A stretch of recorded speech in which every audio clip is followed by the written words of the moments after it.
Very good evening from the Standard Group Center here in Nairobi, and many thanks for joining us tonight. This is KTN Prime.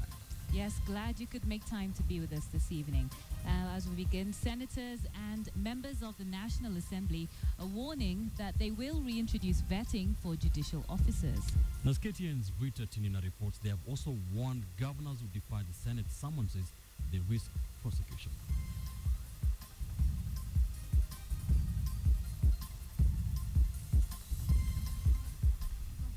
Which have in the past engaged in supremacy battles.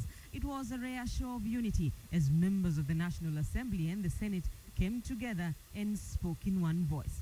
The common enemy, the judiciary and governors. This latest unity between senators and MPs molded by recent orders by the courts. One ruling temporarily reinstated Embu Governor Martin Wambora, who had been impeached by the Senate. Another ruling stopped the Senate from summoning governors accused of financial impropriety. How a court of law that is supposed to, among other things, go beyond the pleadings placed before it and take judicial notice of the happenings around the country can sit and dish out injunctions as if they are cakes in cake shops is most unfortunate.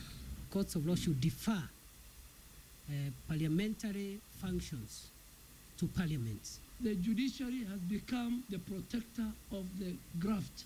With Parliament's spotlight on the judiciary, names of some judges may soon find their way to the floor of the House. Parliament, we have the opportunity to bring motions to discuss individual judges. Duale says the National Assembly will go even further and have judges vetted. We are going to bring back the Vetting Act, the Vetting of Judges Act. The senators insist that the Senate has the oversight over resources in the counties and has powers to summon governors. So we are going to request the necessary organs of Senate to go to the next level and prepare committal documents for the prosecution of those governors who have breached the law. They can run, they can be at the court corridors, but ultimately they will land at the Senate. We will pass on the files to the DPP, and I'm sure he has no shortage of time or personnel to carry out prosecutions. The Anglican Church of Kenya is urging the resolution of the standoff between governors and senators, saying it threatens the spirit of devolution. We are concerned that the devolution agenda is being negatively affected by individual political interests which are dividing the counties. The Senate and the National Assembly are set to hold a joint Kamukunji next Tuesday, a one-of-a-kind meeting in the newfound unity as the legislature seeks to deal with what it sees as an affront on the institution of Parliament by the judiciary. Rita Tinina, KTN. So the battles are far from over. And with these developments, we ask you this evening whether you support the proposal to prosecute governors who actually defy the Senate summonses.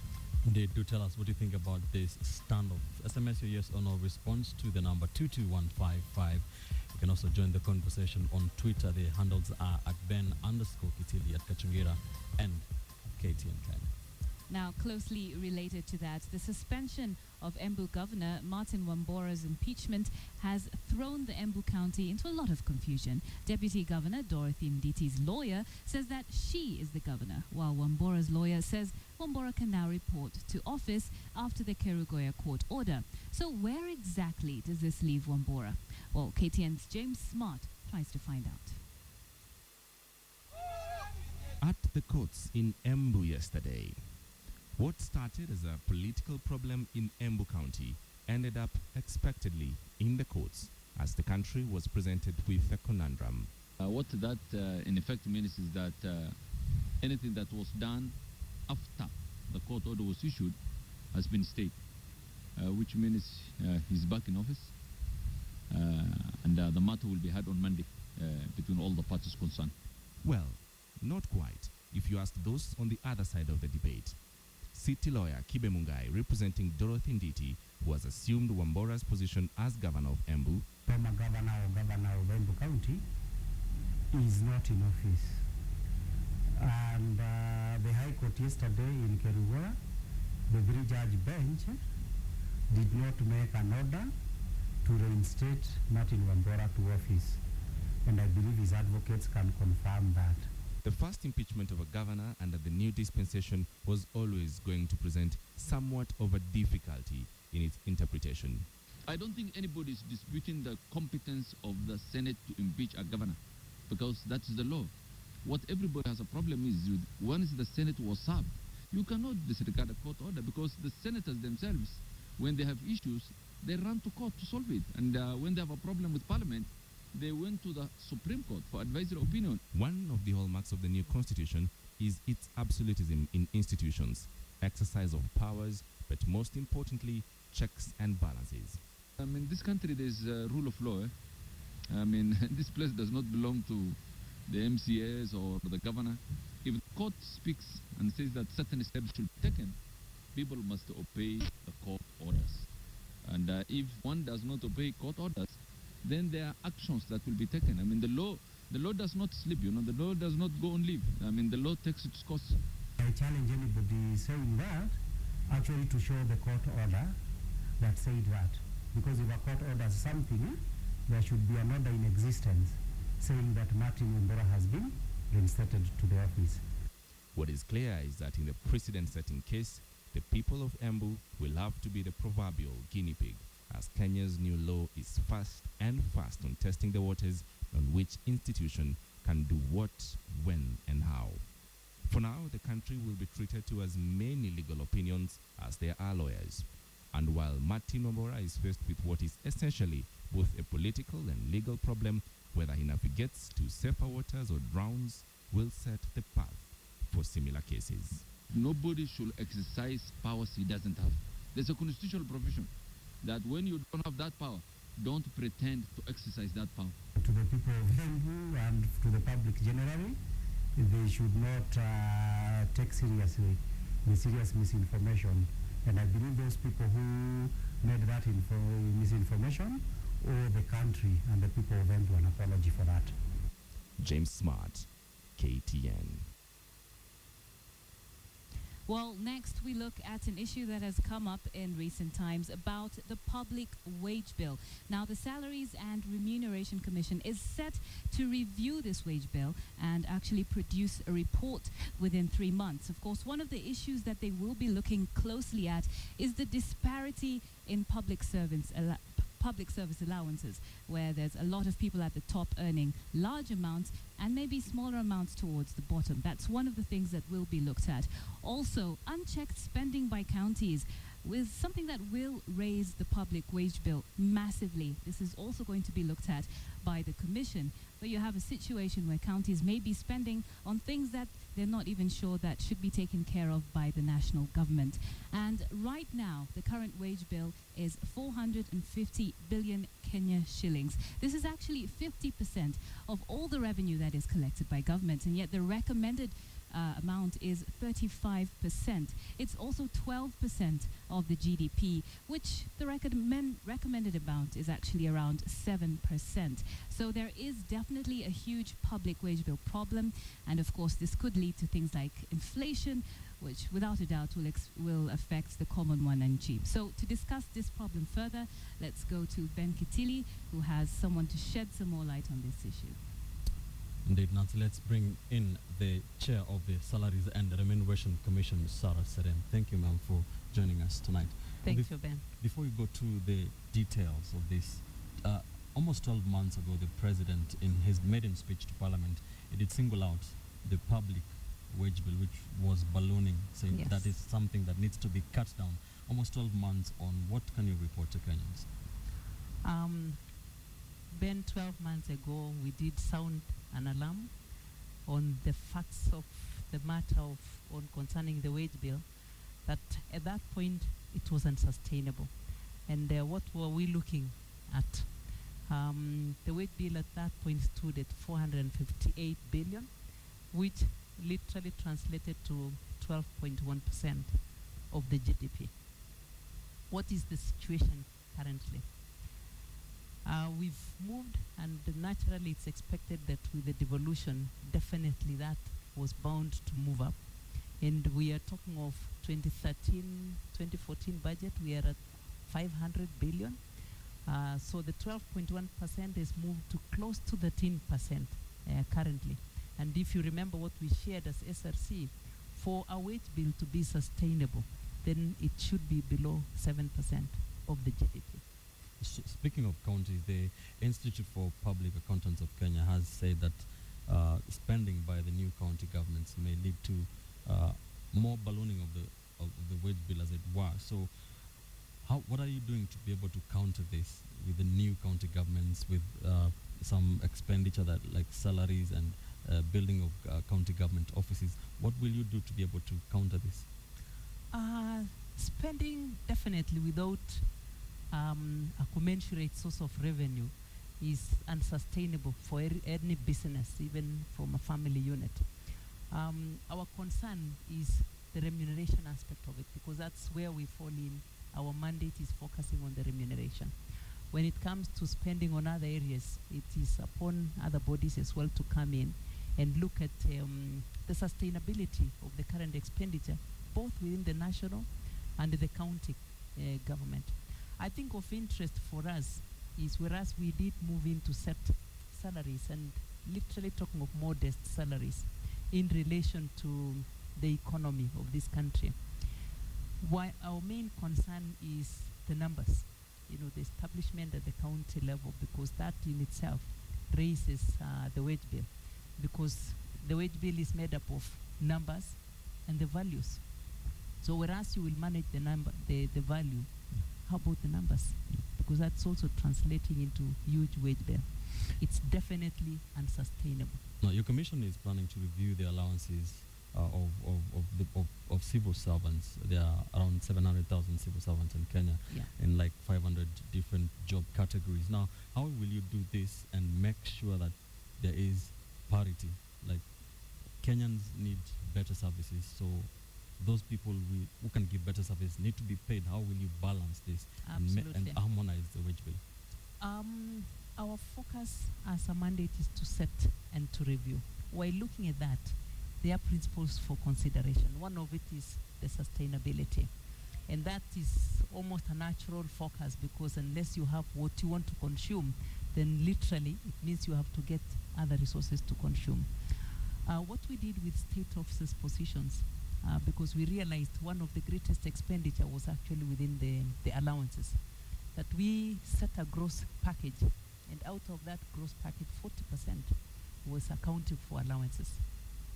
Call it anything, because we realized within the public sector there was an allowance literally for everything. And this is the focus we are getting into as we get also into the other public officers' positions, coming up with a gross salary that will harmonize both the relativity within the highest position and the lowest, and making sure that the allowances also account for a certain percent of the basic salary, because within the public sector currently, there are areas that draw more allowances than even the basic salary. And knowing that basic salary is a compensation for the work done, the focus should be more on the salary as opposed to the allowances. Madam Chair, lastly, before we let you go very quickly, on Twitter, George Kisundi is asking, every administration seems to come with additional staff, so what can your commission do to cap this peculiar phenomenon? At this point in time, there is ministerial body that has been set to look at the modest structure within the county government, because truly, unless that is harmonized, it's going to be something totally unsustainable. We are already at that point of unsustainability, and unless something is done to focus on the numbers, then it's going to be a huge thing for us. But very quickly, I think it's important for us to mention that we are also coming up with a wage bill conference. This is scheduled to kick off on 7th of March, basically to bring everybody on board to ensure that this is an agenda driven by the entire Kenyan system. It's a national interest. It's not an SRC agenda anymore. We are bringing it to a higher notch so that we all participate in ensuring that we manage the wage bill of the public sector. Thank you so much. Thank you so much, Ben. Thank you. Sarah Salem, the chair of the Salaries and Remuneration Commission, just shedding some more light on what the commission is indeed planning to do to be able to slash the ballooning public wage bill. In other news, A law firm has been authorized by the court to auction property owned by Nakada chairman John Mutudo. If he does not pay 6.4 million shillings he owes the law firm. The amount is legal fees for the law firm for defying the former Naivasha Member of Parliament in an election petition. According to the court order, former Naivasha MP John Mutudo is to deposit money owed to the applicant, Kilonzo and Company Advocate, or have his property auctioned. The order states that the applicant was to deposit in court on or before the 19th of February 2014 a total sum of 6,453,636, in default of which the applicant will not be allowed to prosecute the application. Mutula Kilonzo Associates had sued the former MP over failure to pay legal fees for an election petition which had been filed against Mutudo by Jen Kehara. The law firm represented Mutudo in the case. The matter was coming up before Justice Joel Onyanja to confirm whether Mutudo had deposited 1 million shillings as earlier agreed. Mutudo had asked for 21 days to deposit 1.3 million shillings, but the court declined the proposal unless it was by consent. But the law firm demanded full obedience to the order of the court. Angel Katusia, KTN. The Orange Party has struck a deal to preempt a fallout over the forthcoming party elections. Seeking to cushion losers from bolting out of the party, the National Governing Council has increased the number of seats for party officials by 9. KTN Sam Ogino now reports. The Orange Party has moved to quell party disharmony ahead of the National Delegates Convention. ODM's National Governing Council moved to cushion would-be losers in the forthcoming party elections, creating more seats to accommodate losers to avert regional backlash from the support bases of the aspirants. 9 deputy party positions have been established to diffuse tensions and antagonism that was causing fractures in the run-up to the party polls. The party's deputy party leader will have 2 deputies, and so will the chairperson of the party. While there will be a secretary general, they will have 2 deputies, and ODM's organizing secretary will be deputized by 3 deputies. The new party structure, a brainchild of Busia Senator Amos Wako as chair of ODM's Legal Affairs Technical Committee. It is a family affair, it's a brotherly and sister affair. It aims to make our party a national, democratic and social movement. The amendments to the party structure form ODM's first agenda at the National Delegates Convention. Nonetheless, there was stiff opposition to their plot to show up the number of seats. Turkana Governor and party chair aspirant Josephat Nanok, Kajiado Central MP Joseph Nkaiseri and coastal leaders rebelled against the move, claiming it will patronize the party, triggering a return of the 2007 party elections that was reduced to a mere acclamation and seeding ground for certain individuals. We have tried to multiply the various deputies so that we are catering for regions. But personally, I really feel that people who are are not supporting the regional or the creation of more deputies are a little bit not being fair. ODM is a national party. It's a party that must have a representation across the country. But in creating extra seats, ODM has opened another flashpoint. Confusion reigns on how and who will fill up the positions, with insiders claiming an amendment to the party's constitution will be moved to allow the National Elections Board to fill up some of the positions after elections. This to strike a balance on the elusive regional balance and the 1/3 gender parity rule. The National Executive Council will continue to look at other issues raised by the National Governing Council with regard to other amendments to our constitution, with the aim of strengthening the party. We have come out of that consensus building meeting a more united team, and we are going to subject these suggestions again to members at the NEC, to members at the NDC. ODM struggles to reposition itself as the one-time giant party it used to be after being dwarfed in last year's general elections. The then ruling party KANU used the creation of more party positions as a tactic to accommodate Raila Odinga's National Democratic Party NDP in 2001 to avoid having to displace the existing KANU party officials. The position of third national vice chairman was created for Raila, with another 8 positions for other new officials. To forestall a fallout within the Orange Party, ODM has moved to cushion poll losers, creating at least 10 additional seats. This reminiscent of the 2007 National Delegates Convention, where William Ruto then and Musalia Mudavadi had to share the deputy party position to keep the party intact. Samugina, KTN at Orange House, Nairobi. So the members of parliament and senators are warning that governors who defied the summonses to appear before the Senate Committee on Finance will be prosecuted. And that is the basis of a big question tonight. We are asking you, do you support the proposal to prosecute governors who defy Senate summonses? Yes, let us know what you think. You can do that by tweeting us. My handle is at Kachungera. Tweet Ben at Ben_Kitili. Also add at KTN Kenya to that. You can also send us a message on 22155. And when you do that, do begin with a yes or a no and then add your comment. And we'll take a look at the poll results at the end of this bulletin. And just before we go for a break, Nancy, we have some juicy stories on the Nairobian for the next 1 week. And big story is there trouble in paradise? That is concerning the county of Machakos, where just a day after Governor Dr. Alfred Mutua introduced First Lady of Machakos, there is another lady, that is Dr. Josephine Ditu, who has sent a statement to the Nairobian saying that she is still married to Dr. Alfred Mutua, and together they have 3 kids. For that story, you can grab a copy of the Nairobian tomorrow morning. Also from that story, we did bring you last night, that is of Pastor Maingi, Geoffrey Maingi, who died in Buruburu, where there were reports that he died of a Viagra overdose. There are different or rather dissenting reports coming from that. The Nairobian has details for that.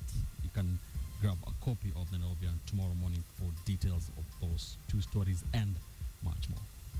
Let's take a quick break now. Stay with us on KTN Prime.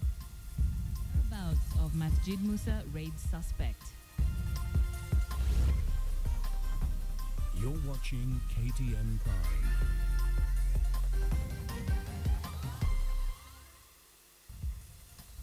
Welcome back to KTN Prime. Now, the police have said that a missing suspect arrested on February 7th at the Masjid Musa and Majengo, Mombasa, may have escaped from custody. KTN's Ferdinand Omondi now joins us live from Mombasa. Ferdinand, what do we know? Well, we do know tonight that police are saying they do not know where one Hamed, Salim Hamed, is. He's a man who has been labeled as a terrorism suspect, and he was arrested 3 weeks ago during the raid on Masjid Musa. He has not been since then, and the family filed a habeas corpus to force the police to produce him in court. But the police say they do not have him. This is how the proceedings went on. Emotions ran high at the High Court in Mombasa in a case where police failed to produce the terror suspect they had arrested during the raid on a mosque in Mombasa's Majengo area. 3 weeks later, Salim Hamed cannot be traced, prompting the family to file a writ to compel police to produce him in court. My Lord, I wish to confirm. But on this day, State Lawyer Alex Muteti told Justice Edward Murithi that Hamed was not in police custody. While Muteti confirmed that Hamed was among the people arrested by police during the violent confrontation at the Masjid Musa, the suspect was never booked in any of the occurrence books at police stations in Mombasa County. He said police now believe Hamed was one of the suspects who escaped while being escorted to Makupa police station. But Hamed's family thinks police are either holding him illegally or may have killed him. Family lawyer Yusuf Abubakar wanted the officers who were guarding the suspect to be charged with murder, an application the prosecution strongly objected to. Mr. Salim Hamed is not in the custody of police. Muteti instead asked the court to order for an inquest into the suspect's disappearance. The judge said he would give a ruling on the next course of action on Friday and adjourned the case amid more tears.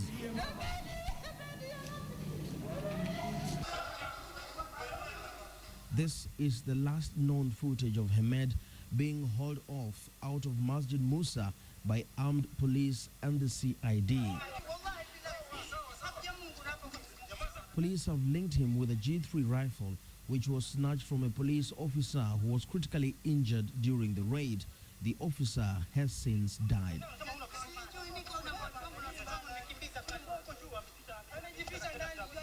Ferdinand Omondi, KTN, Mombasa. Well, out here, police may find it very difficult selling to the public that they do not have a man who he was seen in their custody, and again who they were accusing of having attacked one of their own and taken away a G3 rifle and was escorted away from Martin Musa under very tight security. But they are sticking that narrative for now, and tomorrow the judge will give further directives. Ben. Thank you, Fadi. Tears in Mombasa there with the disappearance of Salim Ahmed. We are keeping an eye on that story for you. In some rather disturbing news this evening, at least 1.6 million Kenyans living with HIV and AIDS are at risk of being victims of wrong prescriptions by clinics purporting to be certified by the National AIDS Control Council. KTN's Catherine Omwando spent the day with one such person and now brings us her story. It was a relief. It was a big relief. I was so happy to learn that I could be a mother again. Any pregnant woman is vulnerable, but Grace, who is living with HIV, must take extra care of herself to ensure that she and her baby are safe until delivery. When she found out she was pregnant, she was referred to a government clinic that allegedly put her life and the life of her unborn child at risk. Grace only realized her life was at risk after she met Evelyn Simaloy through Facebook. At my clinic, which is Hope Center, we usually go through 3 counseling sessions on adherence, whereby we are taught the drugs that we're going to take, the importance of this medication, the times. We decide the time that we're going to take, but we're told the intervals and the importance of keeping time. We're taught all that. So it is so important that when one is positive, don't just run and say, okay, no, I'm positive, I need to run for ARVs. No, you don't even start immediately. You will start when your CD4 count calls you to start your ARVs. They don't tell you what it is, you're just given tablets. So you're told, take these, you have to take it like every 12 hours or after every 24 hours. So they told me to take it once a day, after every 24 hours. For Grace, she was already on half the dose that she's supposed to be on. She was put on what I am actually taking as well. It's Zidolam. It's a combination of Zidovudin, Nevirapine, Lamivudin. You may not understand the terms, but that is a combination. She is on that combination. We usually take twice a day. Grace says had she not met Evelyn, she would have continued with her dosage. Evelyn Simaloy, who has been living positively for 16 years, brought her own prescription to compare. At first instance, you will notice that Grace's bottle of pills has no dosage marked on it, and yet Evelyn's does. Looking further, the bottle only contains 30 pills and not 60. And the doctor was like, when she asked the doctor about it, the doctor ran to the pharmacy and changed something using the ball pen, something that she scribbled something, and she changed the medicine. That's what we came to know after. I would generalize and say there was plenty of ignorance, and most of it coming from the clinic, because they did not really quite. I don't feel like they sat with her and made her understand what she is actually going through and what she has to do about it. Child Doctor Kenya is allegedly a branch of the Kenya Medical Research Institute. KTN tried to contact the clinic. However, our phone calls went unanswered. When a person tests positive for HIV, the first instinct is to go to a government clinic because services are free. But what does this patient do when the same government clinic does not follow the comprehensive care guidelines to the letter? But I understand that there are some sites that masquerade as ART sites, but they are not NASCOP certified. As of 2012, 85,000 pregnant women were living positively. And according to UNAIDS, 1.6 million people live with HIV/AIDS in Kenya. With the possibility of clinics operating without government approval, it means that the lives of 1.6 million people are at risk. But most likely, then this is a doctor or a practitioner who is so unaware of even the new treatment, regulations, because SAT is not even something that women are supposed to be given now. I feel really bad that they should be more. I think that's ignorance or something, because I think they're learned enough to be in those offices. Yeah. So I feel like they're just ignorant. They're just waiting for the day to end and they go home. I'm not happy at all about it. While the government may not have the resources to follow up on each and every man and woman living with HIV, they are encouraged to join help groups or mentors who can take them through information like the types of medicines, dosages, and nutrition, so that if they are faced with a situation like Grace's, they are informed. Catherine Omwando, KTN. Really disturbing story there. A row of land within the Mochongoi settlement scheme in the county of Baringo has left the settlers there living in fear of attacks that are pitting rival sub-tribes of the Tugen and Ndorois communities against each other. Residents there say more than 200 youth who tried to subdivide the land attacked them recently, claiming the land was idle and was owned by some wealthy people there. The settlement scheme was formed from the expansive Marmanet forest in 1993 to resettle people whose land had been taken by the government to construct dams. However, some youth insisted that the Ndorois had lived on part of Marmanet forest from 1974 to 1984 before the government evicted them, but they were not considered during land allocation later on.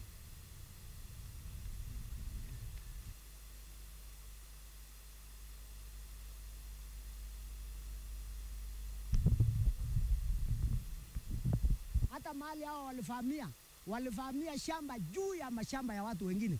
Sababu hata tulikuwa tunaulizana, sasa mnakuja kufanya nini juu ya shamba ya wenyewe.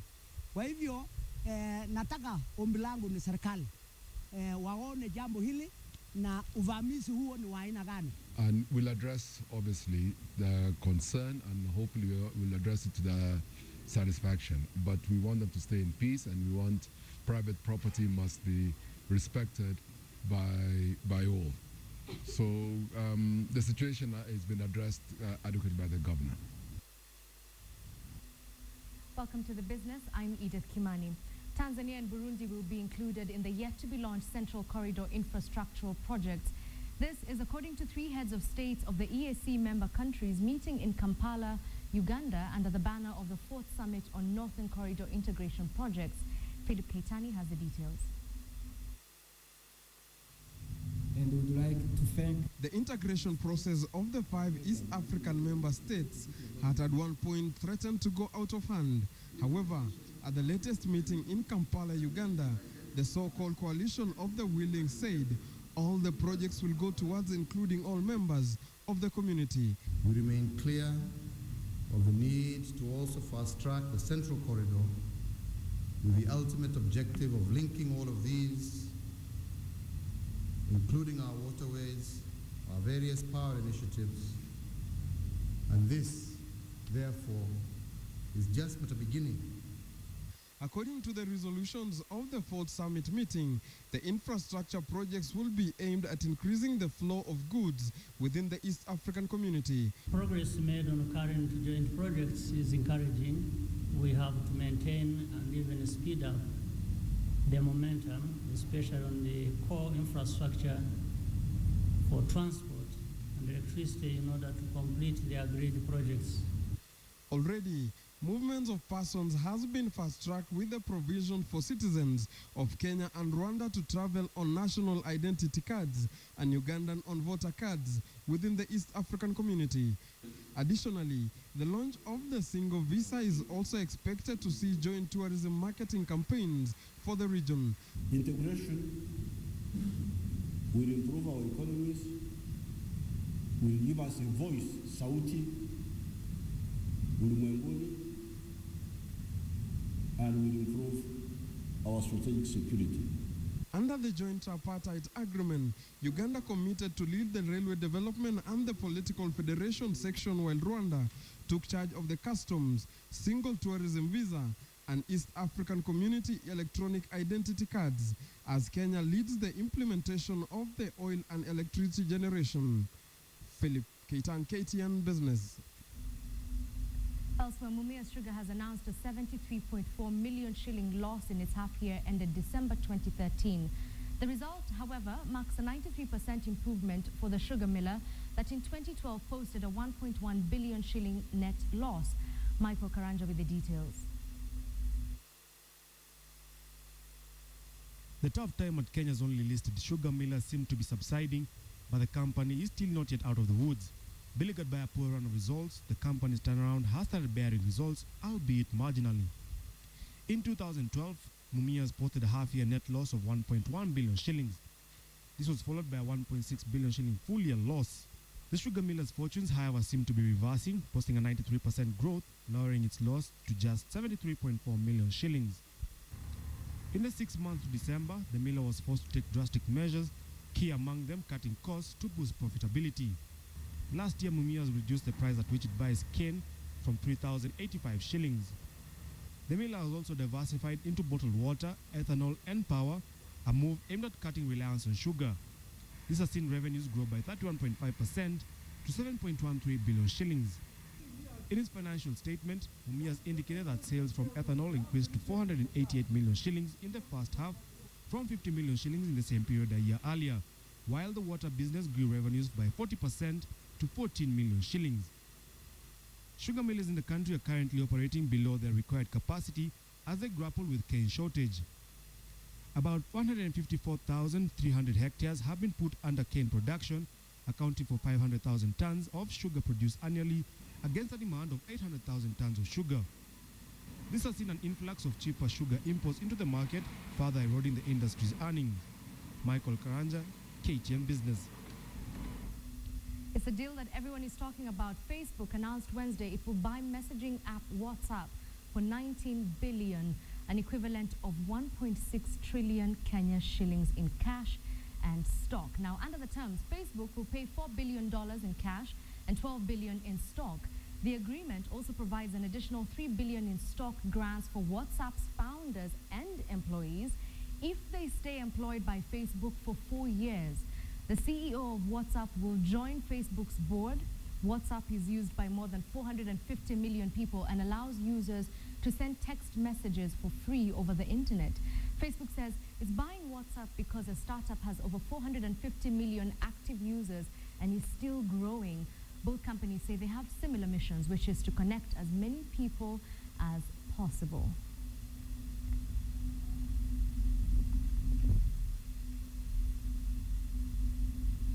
$1.6 trillion Kenya shillings. That's more than Kenya's financial budget for the year 2013-2014. And finally, let's now have a look at other business news that also made headlines this day, as compiled by Charles Kitonga. The East African Development Bank has signed a credit facility worth 620 million shillings with housing finance to go into construction of residential houses targeting the middle-income market. The fund is half the construction cost of 220 house units in a 5.2-acre piece of land along Thika Road with a market value of 1.5 billion shillings. Elsewhere, Airtel Kenya has signed a partnership with payments technology company Visa and Chase Bank to provide its Airtel Money subscribers with Visa-branded cards. The Airtel Money Visa card will allow users to withdraw money from over 2 million Visa and Can Switch ATMs worldwide, as well as shop and pay for goods and services using Airtel Money at any Visa-accepted merchants worldwide. And finally, the Kenya Cooperative Creameries has launched a 100 milliliter milk sachet targeted at lower consumer markets in the country. Dubbed Kabambe, the milk processor says the launched product was anchored on recent research that indicated that packaging costs contributed largely to high costs of milk in Kenya. KTN Business Today, in association with Safaricom International Jazz Festival. Don't miss the Safaricom International Jazz Festival featuring Richard Bana and friends. Sunday, 23rd February, Ngong Racecourse. Proudly sponsored by Safaricom. Well, that's it from the business desk. My name is Edith Kimani. Let me now hand you back over to Nancy Kachungira in the main studio. It's time now for sports. I'm Nicholas Mudimba. Kenya Premier League defending champions Gor Mahia exercised the ghosts that have been haunting them in the hands of the bogus side City Stars in the past. A goal each from Danny Serenkuma and Geoffrey Kizito sunk the Kongore side. They turned up in their hundreds to welcome the new season in style. After qualifying to the second round of the CAF Club Champions League, Gor Mahia seemed to have recruited more fans. City Stadium was painted green with fans chanting and giving the home side the much-needed push. Bob Williamson's Chargers did not disappoint as they settled fast into the match, asking questions at City Stars' goal. Live wire Dan Serenkuma opened the scoring in the 7th minute. And that was the only goal in the opening 45 minutes. Gor Mahia picked up where they left in the second half despite City Stars running down the clock with hard tackles. Geoffrey Kizito's 30-yard screamer was enough to send the Kangware side empty-handed.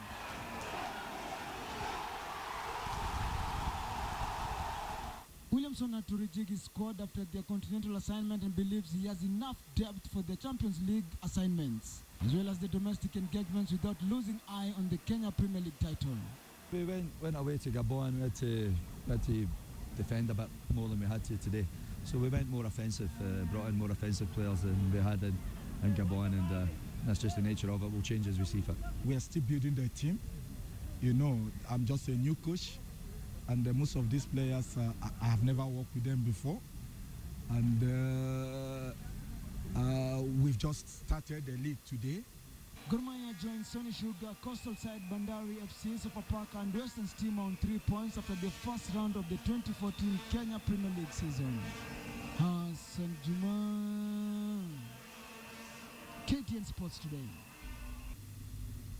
Our condolences goes to Mercy Moyam's family and recommend her for her patriotism for the country. Now, moving on, there's a new marathoner in town. Kenya's First Lady Margaret Kenyatta, who started light training in November last year, is not just training for the coming half-marathon charity race, but has been hooked up in indoor dresses. The First Lady displayed her growing prowess at Kasarani Stadium this morning during one of her opening training sessions. The First Lady is getting ready for the inaugural First Lady half-marathon set for March 9th in Nairobi. Lynn Washira reports. Morning is when the week is lit, a flame ignited and the day delighted with heat and light, and Kenya's First Lady Margaret Kenyatta seems to know this only too well. She embraced athletics late last year when the need to raise funds for mothers and children came to being under her Beyond Zero campaign. As the inaugural First Ladies Half Marathon edged closer, Mrs. Kenyatta has gone top gear, and she was on Thursday morning joined by a group of athletics lovers for an intensive training session at the Safaricom Stadium Kasarani, home of heroes. She has successfully moved beyond 0 kilometers and has already run 3 10-kilometer races in a couple of weeks under the stewardship of former world marathon champion Douglas Wakihori. Because you get injuries, you heal, you pick yourself up again and continue. Yeah, it's been up and down. It's becoming her lifestyle now because she's been doing it for the last since November last year, and I don't think it's going to stop soon. She will be spearheading the First Ladies Half Marathon on 9th of next month, during which renowned marathoners like Tekla Lorupe will also take part in. The First Lady will also be heading to the London Marathon in April. I definitely hope to finish, and I hope to be there to congratulate the Kenyan team for winning. Nothing so easy, but you have to train and work hard, as our First Lady said, and it has come from your heart. It's a grueling training regime that kicked off on November of last year, and the First Lady of this country doesn't look like she's just about to slow down or just about to stop. The training keeps going on and on, with the final journey being the London Marathon on 13th of April. Lynn Washira, KTN. Thank you, Lynn, for that story. And of course, Ben Kitili and Nancy will be joining you later. I'm Nicholas Mudima. Have yourself a great night.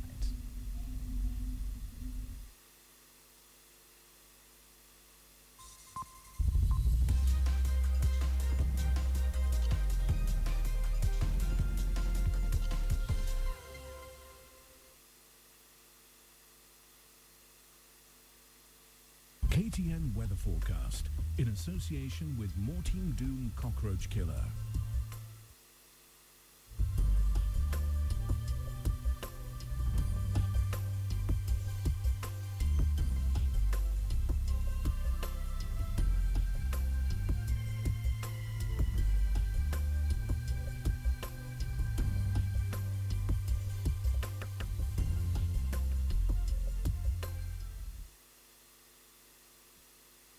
And cracks where cockroaches hide, use Mortein Doom Power Guard in drains to kill them before they come out. Spray Mortein Doom Power Guard in dustbins too.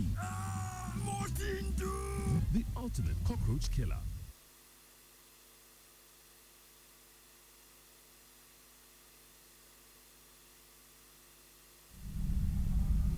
And as we end this bulletin, police in Nakuru today raided Bondeni slums in Kiamunyi area and arrested two suspects believed to be part of a gang that has been terrorizing residents in that area.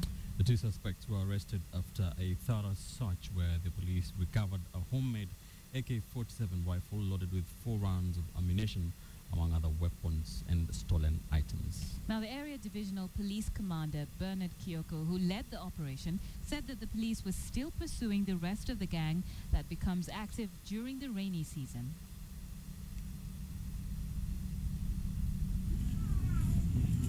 We have recovered the things you are seeing here from the houses. The remaining ones, we are pursuing them. In due course of time, they will be arrested and taken to court. I believe that's a major breakthrough, and they are no longer a threat. Right, now let's take a look at our big question just before we sign out. We asked you this evening whether you support the proposal to prosecute governors who defy Senate summonses. Let's take a look at your poll results, and 59% say yes and 41% say no. Closely tied there, whether you support the proposal to prosecute governors who defy Senate summonses. Let's take a look at some of your comments. Bashira says yes, they called the tune, time to pay the piper. The constitution's supremacy should be upheld. And one here from Jos Karani, who says governors are playing a joke with Kenyans for trying to evade responsibility of the misuse of money. We cannot accept this. Trots on Twitter says yes, the governors have the responsibility to all their constituents to account for the expenditure of their money in the counties. Well, thank you very much for your participation this evening and for joining us for KTN Prime. We'll say goodnight for now, though. I'm Nancy Kachingira. It was great to have you. Many thanks for joining us. Always a pleasure to have you. I'm Ben Kitili. Good night from the Standard Group Center.